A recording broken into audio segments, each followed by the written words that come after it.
the person to do it, I will pause here, and we shall invite some of us, members of staff, to lead us into knowing the one who is going to steer the affairs. Dr. Yo Osei Eduku, Vice Chancellor of UEW, Reverend Father Professor Anthony Afugwini, PhD, Nana Probia Asante Tufo, Otunfo Asomihene, and Tano Sohene, Acting Pro Vice Chancellor and Principal of Cadric, Professor J.K. Keja Ajiman, Acting Principal of Coltech, Professor Frederick Stafford, Registrar Surveyor Paul Osebema Esquire, other Principal Officers of UEW, Nanano, representatives from sister universities and colleges of education here at present, deans, HODs, staff and students of UEW, the media, ladies and gentlemen. Indeed, I deem it a great honor to be called upon to chair this august occasion. Who am I to say no? Especially when the Deputy Minister of Education is here.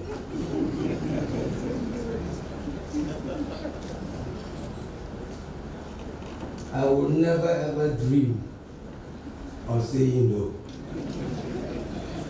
Indeed, we have gathered here this afternoon to launch the UEW's Corporate Strategic Plan for the period 2019 to 2023. You are all warmly welcome to this august occasion. This is again one of the historic moments of the university, and I would like to quickly give you an overview of the corporate strategic plan of the university. Even though the registrar has said a lot, I think I would explain it better. Yeah, because we are in this.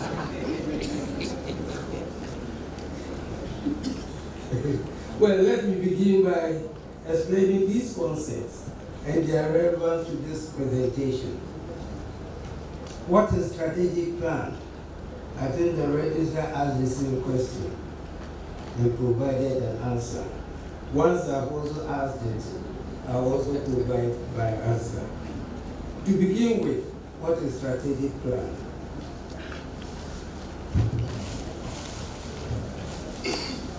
It is basically a program of development prepared by an institution on the basis of its needs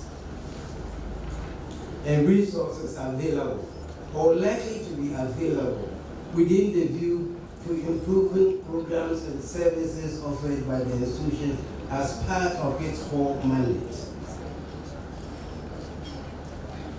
Why the need for strategic planning? Strategic planning is core to the running of every institution because it provides a unity of purpose by bringing all the institution's resources together to enable it to achieve its set goals. Without this plan, institutions are likely to be reactive and will tend to respond to everyday events as they occur without probable long-term possibilities and initiatives. UEW strategic plan at UEW.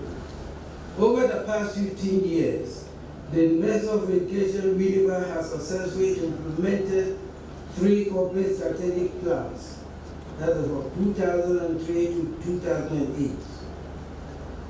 2009 to 2013, and 2014 to 2018. Within these periods, every aspect of the university has seen some form of remarkable transformation and improvement.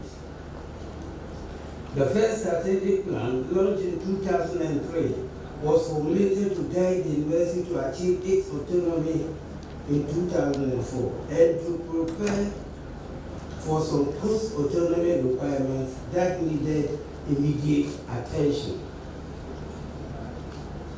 Other motivations of the plan included securing continuous financial support for some projects sponsored by the university's development partners at the time, such as Kennedy Corporation of New York and the Teaching and Innovation Fund, TALIS. Indeed, the first strategic plan of 2003 enabled the university to receive tremendous support from all its partners.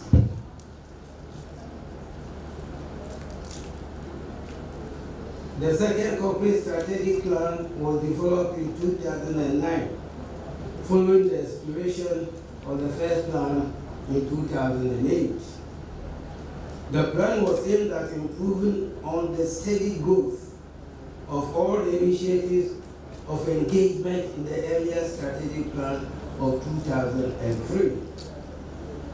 The third strategic plan was developed in 2014 to help address some existing gaps at the end of the implementation period for the two preceding strategic plans. The following were identified as some of the gaps that the third strategic plan sought to address. 1. High student-lecturer ratio. 2. Unbalanced academic staff pyramid. 3. Low research output. 4. Huge funding gaps. 5. Inadequate office space for staff. 6.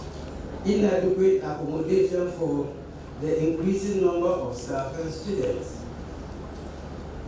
7. Inadequate specialized laboratories to facilitate effective teaching, learning, and research. Upon the expiration of the third strategic plan in 2018, a committee was constituted to review the previous plans, make the necessary consultations, and engage the university community in the development of a fourth strategic plan for the period 2019 to 2023. Ladies and gentlemen, with an intensely gladdened heart, I proclaim that we have gathered again today to launch yet another corporate strategic plan, which is informed by inputs and suggestions of members of all the 4 campuses of the University of Education, Geneva. To conclude, I would like to reiterate that per the achievements and consistent engagement in all the previous strategic plans, it could be clearly seen that UEW has not relented on its commitment to improve quality education and ensure the provision of a student-centered university of excellence. I would therefore like to applaud the efforts of the strategic planning committee, as well as management, for making it possible for us to see yet another working document which will foster developments in the coming years in the university. It is my humble plea that this document will receive all the needed support and commitment so that together we can move the University of Education forward. Let me also use this opportunity to urge the Strategic Plan Monitoring Committee, which will be constituted in due course, to continuously engage faculties and departments on the implementation of the plan to attain the desired results. Now, with your kind permission, as the chairman for this gathering, and by the authority in me vested, I declare this ceremony duly opened for the purposes for which it was constituted. Thank you. Chairman of the occasion and Chairman of the University of Education Winneba Governing Council, Professor Emmanuel Nicholas Abaka, the Honorable Deputy Minister for Education, Dr. Yao Osei Educhum, Nana Krobia Sanchi Tufor II, Otumfos Asonfohe and Tanosohe, Acting Pro-Vice Chancellor and Principal of Kagrik, Professor J.K. Kejajiman, the Acting Principal of Caltech, Professor Frederick Saffel, the Principal for Languages Education, Professor Ephraim Abianso, the Registrar Surveyor Paul Sebarima Esquire, other principal officers, Nananum, representatives from sister universities and colleges of education, deans, heads of department, colleague professors, staff and students of the university, the media, ladies and gentlemen, good afternoon. The University of Education Winneba has so far successfully implemented 3 corporate strategic plans since the attainment of autonomy status in the year 2004. Each of these plans had a unique focus depending on the exigencies of the period. The current corporate strategic plan 2019-2023, which is being launched today, has been developed as a mechanism for countering the emerging contemporary challenges confronting public universities in Ghana and UEW in particular, to guarantee the fulfillment of the university's core mandate. The first theme, research and innovation, pays particular attention to improving research and innovation. The university is cognizant of the fact that research plays a key role in structural transformation of societies globally. Unfortunately, research input remains very low in sub-Saharan African universities. The plan, therefore, has strategies aimed at 1. Creating enabling environment that support research. 2. Conducting innovative research that takes into consideration the needs of industry and society. 3. Enhancing staff capacity in research, innovation, and knowledge transfer. And 4. Expanding graduate studies, research, and output. The second theme, excellent academic standards in teaching and learning, focuses on 1. Improving technology usage in instructional delivery. 2. Expanding on infrastructural development to support effective teaching and learning. 3. Making provisions for continual staff development. And 4. Improving on health service delivery for the university community. UEW recognizes effective and efficient administrative system as a key pillar for successful operations. As a result, the third theme, purposeful and pragmatic administrative system, also focuses on 1. Removing all forms of bureaucratic bottlenecks in the university's administration. 2. Integrating information management system in the university. And 3. Improving on staff professionalism. Mr. Chairman, the university will continue to harness its stakeholder power and influences through strategic collaborative partnerships. The fourth theme, community, national, regional, and international partnerships for development, thus focuses on 1. Developing effective mechanisms for internal and external stakeholder engagements. And 2. Improving regional and international collaborations. The emerging trend of equal access and inclusivity in tertiary education informed the fifth theme, enhanced access, equity, and inclusion. Indeed, these are paramount to achieving the Sustainable Development Goal 4, which aims at eliminating all forms of discrimination, poverty reduction, improved quality of life, and empowerment. Theme 5, therefore, focuses on expanding access for the underprivileged, marginalized persons living with disabilities and persons from less endowed schools. 2, strengthening gender mainstreaming. And 3, improving on delivery of distance and sandwich education.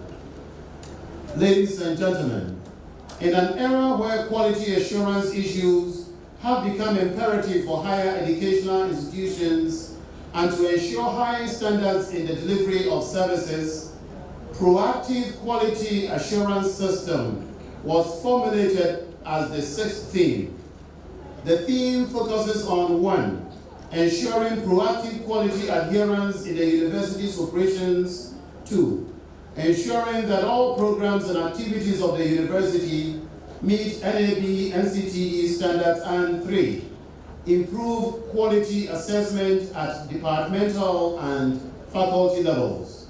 Finally, the 7th theme, financial accountability and sustainability, has become very necessary in the face of rising costs of tertiary education coupled with decreasing state funding. The theme focuses on 1, enhancing financial reporting system for improved accountability. 2, strengthening expenditure management practices for prudent resource mobilization. And 3, pursuing innovative and sustainable resource mobilization. Chairman, Nananum, Deputy. I'll give you my bio, and next time you introduce me again.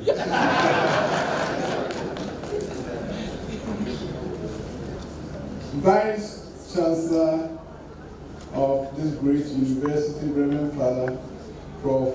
Afo Bruni, PhD, Chairman of UEU Council, Prof. Emmanuel Nicholas Abaka, Otumfo Asofohene and Tanosohene, Nana Krobia Santifufor II, Acting Provost Vice Chancellor and Principal, Professor J.K. Keja Ajimani, Acting Principal of Coltech, Prof. Frederick Sapo, Registrar Surveyor for said Berma Esquire, other Principal Officers of UEW, Nananum, representatives from sister universities and colleges of education, deans and heads of departments, staff and students of UEW, the media, ladies and gentlemen. I'm highly elated to stand in for the Minister of Education the launch of UEW's Corporate Strategic Plan for the period 2019 to 2023. Higher education plan in Ghana has gone through several reforms, especially with regards to funding. Major reforms with the interest of finding alternative sources of funding tertiary education in Ghana date back to the era of Dr. Kofi Abdul-Fagusia's government in 1970, when the committee was set up to advise the government on future policy direction towards its financial support to public tertiary education institutions. Subsequent government continued to explore other options for funding tertiary education until 1992, when the government came out with a white paper on funding tertiary education. The paper indicated, among other things, that government alone cannot continue to bear the cost of higher education, and therefore cost sharing was introduced. At the early stages of the implementation of the policy, government contributed more than half of the total cost of tertiary education.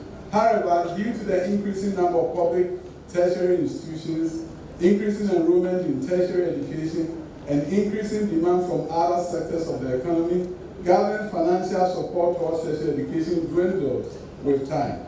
These and other contemporary challenges demanded that tertiary education institutions strategize to remain in business. There was therefore an urgent need to look for alternative sources of funding and to implement prudent financial management practices not only for your university, but for other universities. University of Education Univer has not relented in its effort to periodically develop strategies to stay relevant and competitive as the nation's premier university for teacher education. I know I'm authoritative. In the past years, corporate strategic plans were developed to aid in soliciting for funds And this comprehensive policy that we are about to launch is looking at the sustenance and sustainability of this institution so that it can stay true to its core values, vision, and mission. But let me tell you this, I've had the honor of reviewing your document. And the next one that you develop, I'll plead with you to make sure you include as one of your objectives tracer studies so that you can truly know where your students are going and how you are contributing to society. I want you to come to realize that your institution has not been set up as an end in itself. So your sustainability is important, but when you want to be the institution and the premier institution for education, one of your objectives should be to help the government of Ghana transform education and make education in this nation the most competitive and be the one of the most competitive around the world. So in your next iteration, if you can amend this document are supposed to be dynamic. Begin to look at the fact that you are here to transform education in Ghana. And that should be your principal objective. Other issues for sustenance will come along the line. But if you do not help in transforming education in Ghana, you have lost your focus, you have lost your mission, and you have truly lost your vision. I'll tell you this. In the 1980s, as you rightly pointed out, our government and researchers and donor agencies saw education as a private good. So they began to talk about the fact that if you're in the university, you have to pay for yourself.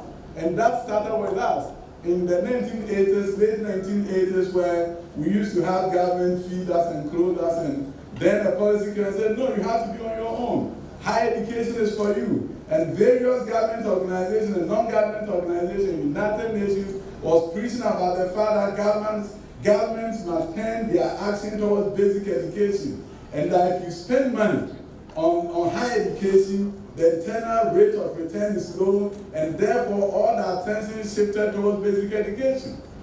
Rightly so. That was a juncture in the history of this nation. Now, researchers in the 1990s came to realize that without tertiary education, you cannot transform your country. So the reality of the fact that without this institution playing its rightful role in the history of this nation, Ghana will not be transformed. If you hear of the aircraft Embraer and our and other airlines are using the Embraer aircraft, where did it originate from? Where was it created? Brazil. But it came out of an aeronautical institution set up in Brazil in partnership with MIT. There was a spin-off company that built the Embraer aircraft. Then you go to Malaysia and begin to see how a university there was able to develop what helped in early tracing of typhoid. Then look at Palestine, the state of Palestine, and all the challenges that they are going through. Many years ago, their university decided that they were going to reform colleges of education to make it 4 years, just like we've done. With that reform, Palestinian primary schools are one of the highest achieving in the world. So universities are no longer for private good. They are for public good. And the role you play is what will transform this nation. If you strategize and position yourself well, with the support of the government, you are the engine of growth, you are the engine of transformation. Peter Drucker rightly said that the age we find ourselves in, we are going to train what he called nomadic knowledge workers. And he's saying that nomadic knowledge workers are individuals with the requisite skills, and really doesn't matter where they were educated, they can travel anywhere in the world and work with anyone that is given to them. They are innovative, imaginative, and creative. And they will lay the foundation for the development of their nations. We want to create nomadic knowledge workers in Ghana, individuals with requisite knowledge and experience to help in the socio-economic transformation of this country. Now, let me share this with you. We have a situation where if you want to close the achievement gap between our children in developing nations, poor children in developing nations, and those in affluent nations, it's going to take us 100 years. 100 years. And assuming that the developed nations will be waiting for us. So it means that as you move, they move, and you are never going to develop. You are never able to transform your education system unless you leapfrog. And I'm reading a book called The Leapfrogging Education Inequality. I'm reading another book called The Higher Education Imperative. And I'm reading another book called The Artificial Intelligence, United States and China. Now, the three books I'm reading at the same time because it's so fascinating. I can't leave one and take the other, so I'm reading together. It's so fascinating because it's talking about the future of education, the future of the world. And if we as a nation want to develop, it's great to develop factories, it's great to build roads, but our long-term development depends on how well we educate our children. The Human Capital Index developed by the World Bank tells us an interesting story. It tells us that in Ghana, the next 18 years, we are going to lose 50% of our human capacity and potential if nothing is done. Now, with the introduction of free senior high school, it will bring it down substantially. Because now the human capital of this nation is going to get the opportunity to be developed. So when people talk about free senior high school and make it a political gimmick and a game, I tell them you don't know what you're talking about. We have to transform this country. We have a choice. The statistics show that to transform this country and give everyone opportunity for secondary education, it takes 20 years before you get all your buildings. Do we wait 20 years or do we leapfrog so that we will do what can be done in 20 years in about 3 years' time? So when I talk about education, and I said it, and I've said it many times, when it comes to education, I always put policy ahead of politics because it's about the future of this nation. I'm standing before you as Deputy Minister for Education, but I almost did not go to high school because my father could not afford to pay 40 cedis as deposit for me to go to Jata Primary Senior High School. As a cocoa farmer who had just started working on his farm in the western region, he could not afford 40 cedis. He went from village to village begging people to lend him some money so that I could go to senior high school. He tried as much at his school. It was about 3 weeks before school was about to start, and I was not going to go. Meanwhile, I had the highest score on the common entrance in my town, but I was not going to go. It turned out when we went to the Jata Primary School finally that I was the one who scored the highest on the common entrance. 3 weeks before school was about to start, it took the intervention of my younger brother, younger sibling, who one day was sitting and said, "My brother, I feel so bad that you can't go. Can you go back to Jata and sell a pig that my uncle has given to me? Because I've helped him raising his pigs and he's giving me one. It's a big one. If you sell it, probably you get this 40 cedis. So I told my father that Kamna I would go and sell his pig. The next day, my father got me some money. I took the water and sent back to Kumase.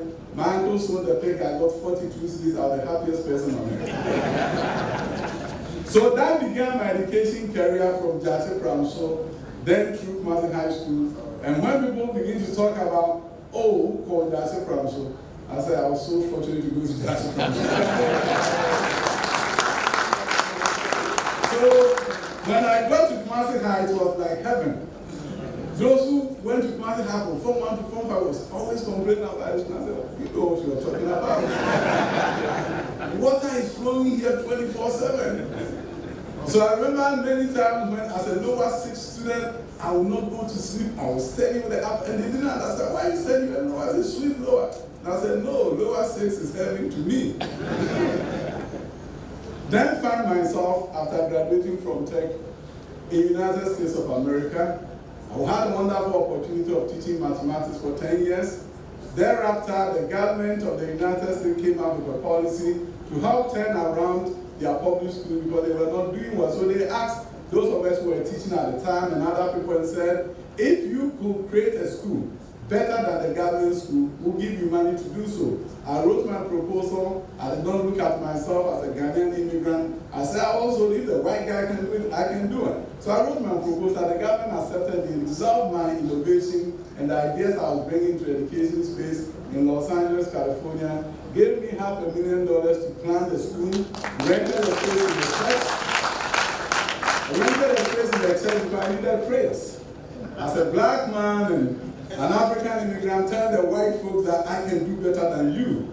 We went through a brutal public hearing process where they challenged me on every score as why I think I can build schools that are better than that of the government. Because once I built a school, the government was going to pay me for every student that came to me.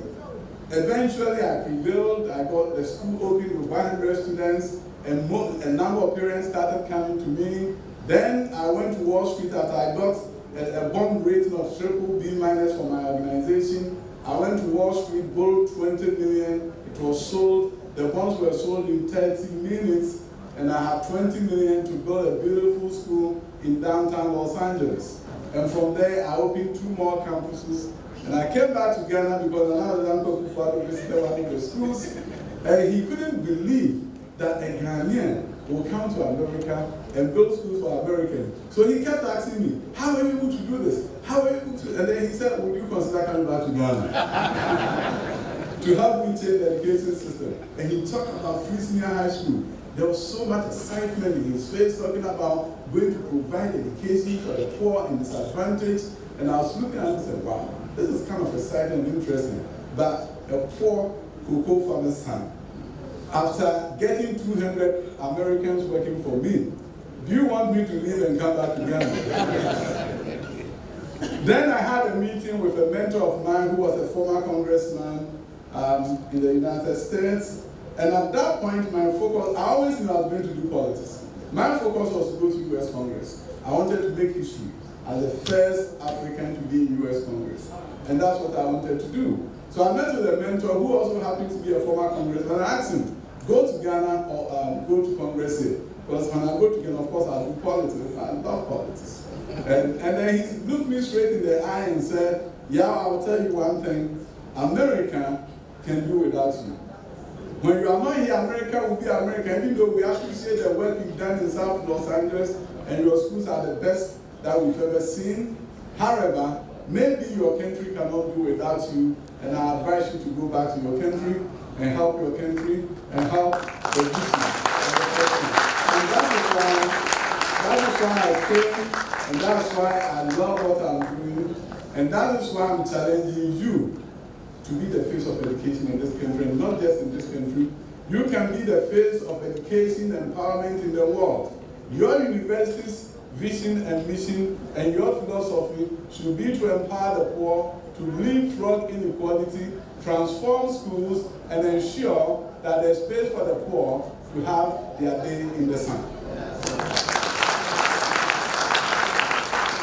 So as you go about launching your strategic plan, I believe in your institution. I think you are strategically placed. And if you strive towards transforming education, you will do it together. You will do it knowing that without you, it's not going to be done.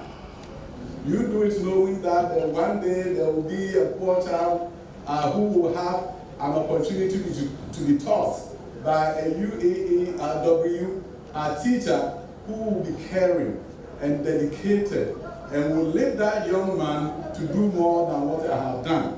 And that is what I charge you with.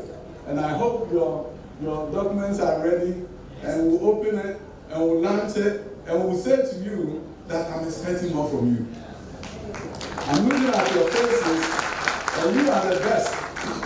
And I want to see more from you. Yesterday, I had an interview, and I was telling people that in Ghana, when we talk about educationists, unfortunately, those who are in education themselves are not the ones that they refer to as educationists. Invariably, you may have a professor somewhere, he has been at the university, he's taught some subjects, and it has nothing to do with education, but he may be the one determining education policy. I want you, as educationists, eminent educationists, to step up and take your rightful place in this nation. so that the Ministry of Education will not move forward to education without consulting you. And that's your idea. And operate in an environment where your ideas will be appreciated and your ideas will find their ways into classrooms and turn around the classroom.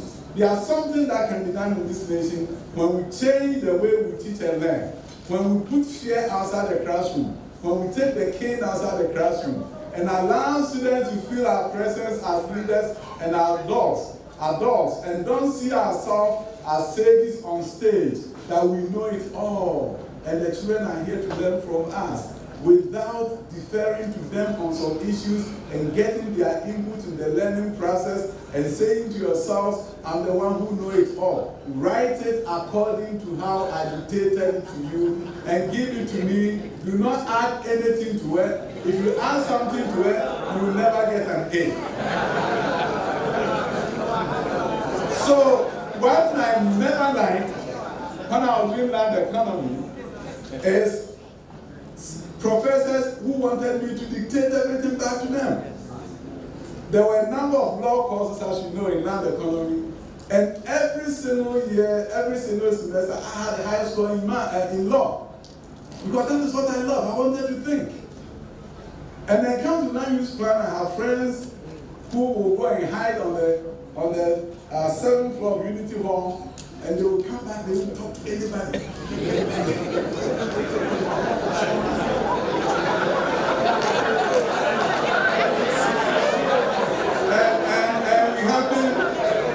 We happen to call that chew-paw.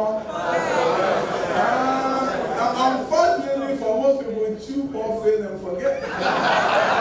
And sometimes I call it chew-paw fail and be forgotten. Because at the senior high school level, not many students chew-paw and pass. In a good year, we have 30% pass rate, and it's unacceptable. I've walked into high schools where the headmaster doesn't even know his performance data. And that's a tragedy. That is something that you need to do so that we can turn around schools. Leadership training is important. I went to my own, I said the most famous high school in Ghana, and that's a problem. Yes. I went to the school and the headmaster who was about to retire, very nice person. The guy had done so well, but most people told me, no, he's not a good headmaster. The school is going down by his leadership. But I look at my data from Accra, and the school was rather doing better than his leadership. So I went to the school and I asked the headmaster, what's going on? People are not saying good things about you. And I said, do you know your performance data, the A1 to C6, for the last 3 years? No idea. But I had it in my pocket, so I pulled it out. And I said, when you came here, the pass rate was 12.5%. The next year it went to 18%. And now that you are leaving, it's 41%. Wow. And then he was so happy. So I'm really challenging you to take over your space. Assert yourself in your space. Help transform schools in this country. And that should be a great mission of yours.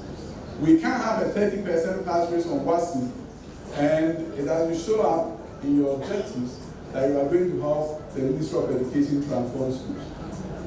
You have some high schools that have 0% pass on WASI. A chief who cares about a school in his town came with the headmaster looking for resources for his school. And I asked the headmaster, what was your pass rate? And he said 0%. The chief almost collapsed. What's it? And I won't cancel that. So he was saying, headmaster, you never told me you had 0%. I wouldn't have come here with you. And I said, Nana, I'm glad you came because now you know. And you can help him improve. UEW, you have a great future ahead of you under the distinguished and able leadership of Reverend Afro, Brony PhD, and hard-working old chairman, and a very funny and witty registrar. So, launching your strategic plan, which I know is a dynamic document, and it's not going to wait for 5 years before some aspects of it are refined and retooled so that it can really truly serve the people of Ghana. That will make you a true institution for education. And my hope is that when you implement this, you are not going to be a flagship institution in Ghana, but a truly flagship educational institution in the world. So on behalf of the minister, I launch the strategic plan of University of Education, UEW.TV. Congratulations.